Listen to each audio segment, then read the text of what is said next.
take us back to the beginning of your health and fitness journey. So it's 2018, mom of 3, juggling all the things, mental capacity, physical capacity, everything is just, it's there. So tell me a little bit about, what's your mindset and how are you just recognizing something's got to change?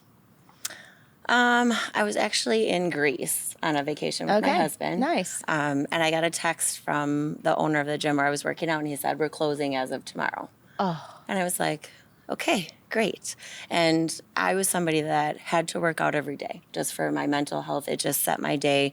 If I didn't work out, my husband would be like, "Did you work out today?" He could tell. He knew. He was like, "Did you take your medicine today?" Yes. I love that. And so I knew I needed to find something else. Yeah. And a friend had tried Burn. We had just opened, and she said, "I think you'd really like it." Yeah. And so, guys, I tried a trial, went in, and I went in, I guess, with a different mindset. I wasn't nervous when I went in. Yeah. I was comfortable because I was used to working out. Sure. But I remember walking in and the music's pumping and there's women doing these burpee things and then they're like high-fiving all over the place. And I'm like, okay, this is different. It's good. I was used to working out by myself, not in a group. Yeah. And Max was my trainer for that camp. And I just jumped right in. I met a bunch of people that day. And I remember leaving that camp and I was wrecked. I was exhausted. Yeah. But then on the other hand, I felt so empowered. I felt, like I said, I was missing something and I felt like I was seen there. Yeah. That they recognize, oh, here's a mom. She's got 3 kids. She's still making time for herself, that she needs this time. And I left knowing like, okay, this is my place. Yeah. I think I want to be here. It's interesting because you realized that you didn't know that you weren't seen. You didn't know that you needed those high fives. You didn't realize, kind of how in the thick of it you are until it's like a pause and a break and you show up, you step on the floating floor, all these things happen to you and it's so invigorating and energizing and you go, dang, I didn't even know I needed this. And there's so many people around you, that want the same thing. And I got, you go in and you feel nervous. You feel like, okay, are they looking at me? Am I doing it right? Yeah. And I never felt that way. Yeah. Somebody gave me a high five right off the bat and I was like, oh, sweet, okay. Instant friends. Yeah, right? I love this. So it was an amazing experience. Yeah, that's awesome. Yeah. So once you made the decision to choose Burn Boot Camp, because you clearly did, tell us a little bit about just the next, couple of months. How did you go from, single worker outer at a regular gym to now I'm in Burn Boot Camp and I've got all of this huge community around me. But it seems like you needed more. What happened next? Yeah. So, I signed a membership, I think within my first couple of days. And I'm like, yep, this is for me. And I think it was about maybe like 6 months of working out there. Yeah. And I kind of was like, I want to be part of this family. I really liked what they stood for. I liked what Burn encompassed, confidence. And I remember seeing Max and kind of going up to him and I just put a bug in his ear and I was like, hey, I would be interested in maybe just supporting you on the floor. Yeah. I would just like to get to make relationships with people and I want to be their cheerleader. Like I want to encourage them and that's just part of my personality. Yeah. And he said, okay. And, it was in a couple weeks. And our franchise partner, Shawnee, came up to me and said, little birdie told me that you were interested in being on the floor. And so Max always jokes that I was the longest person as a support trainer before I trained. And I remember I was at Target shopping. He sent me a text and said, what are you doing tomorrow? And I was like, oh, gosh. How do I respond? And I'm like, did you have your read receipt on so he knew you got it? I don't know. I didn't have an Apple phone back then. I was not an Apple user. Okay. But yeah, I got his text. I said, nothing. He said, come and train some camps, lead your people. Nice. And so he kind of pushed me a little bit and got on the mic, trained my first camp. And I had such a full cup feeling. I knew I was meant to be a trainer, even though I told them over and over, I do not want to be a trainer. I do not want to put a mic on. I'm never going to train a camp. That's not what I'm here for. And now I'm lead. Yeah.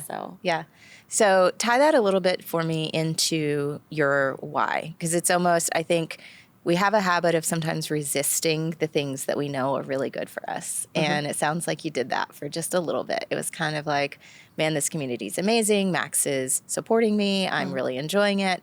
But sometimes it really does take that maybe forceful invitation to take that leap. But voluntold. Yes, right? you were voluntold. But your why was already there. There was already a reason. And I love that he said, come train your people. And because he knew, I think he could probably see that when you were on the floor as a support. So tell me a little bit about how your why for you, kind of seeing your dad being influenced by that, stepping onto the floor as a member, stepping onto the floor now as a trainer. Tell me a little bit about that evolution. And so now when you're on the mic, how is that inspiring and how are you leading your people? Yeah.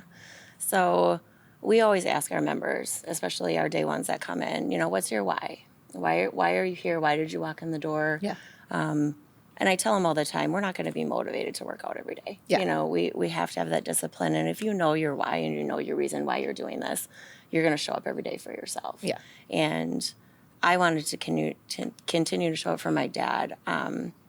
The brain disease that he was diagnosed with is called primary progressive aphasia. Okay. And it affects your recall of nouns, people, places. For example, if there's a tablecloth on the table, he knew the word table, he knew the word cloth, but he couldn't put them together. Got it. So it kind of starts that way, and it affects your memory first, and then eventually your gross motor skills. And the cool thing about it is he decided to be a research, part of a research study at Mayo Clinic. Wow.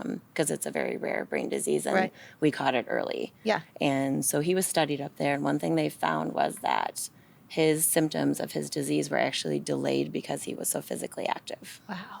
That if he hadn't been so physically active, we probably would have seen the disease sooner. Sure. So that was my why right off the bat. Yeah. If we find out that this disease is hereditary, you can bet I'm going to be in that gym working out every day, delaying my symptoms as long as I possibly can. Yeah. And, he started a running club for his middle school, and he wanted kids to have that empowerment, that confidence, which Burn does as well. Yeah. So I felt like if he did that and he stepped out of his comfort zone and started something like that, I could do the same thing. And, I want to believe that when I step on the floor, he's with me, and that he'd be proud that I'm impacting lives the way he did. Yeah. And so I just remind myself every day how proud he would be that I'm inspiring people. Because when people tell me I'm an inspiration to them, I'm just like, I don't see why. Yeah. I'm a mom. That's it. And so I know he'd be proud of me. And that's kind of my drive. That's my reason for showing up every day. Yeah. That's awesome. Man, there's a lot of parallels there. If you just thinking how I love when you're watching him take steps to get out of comfort zone and to bring those kids into something that he already enjoys. And, some of them are probably like, meh, but then he's inspiring others to really grab onto something and maybe have something that they will carry throughout the rest of their life. Yeah. And a lot of the kids were kids that struggled in school. Yeah. And it gave them an outlet and something to be proud of. And he actually had a couple kids graduate from middle school, continued to be runners, and went to college with scholarships. Oh my gosh. It was because of the running club that he started. That is amazing. Yeah, it was really cool. That is awesome. And, I think you started as, when you stepped on to the floor as a member, you were a mom. We're all juggling all the things. And it's, kids juggle a lot of things too. And so the parallel that I'm hearing is just you're taking that and you're showing up onto the floating floor and you're giving someone that opportunity to know that I can do this. I can lift that weight. I can do that burpee. It's not too late. Yeah, I can mod. I can really show up, for myself. And I think that there's a permission there to do that. And I think, it sounds like as you're leading as a trainer on the floor that whether you know it or not, you are more than just a mom. And that's where the the inspiration comes from. They're looking at you and they're like, she went from a member to that. Maybe it's not their dream to do that, but I'm sure it's inspiring in other ways. So thank you. That's awesome. Thank you.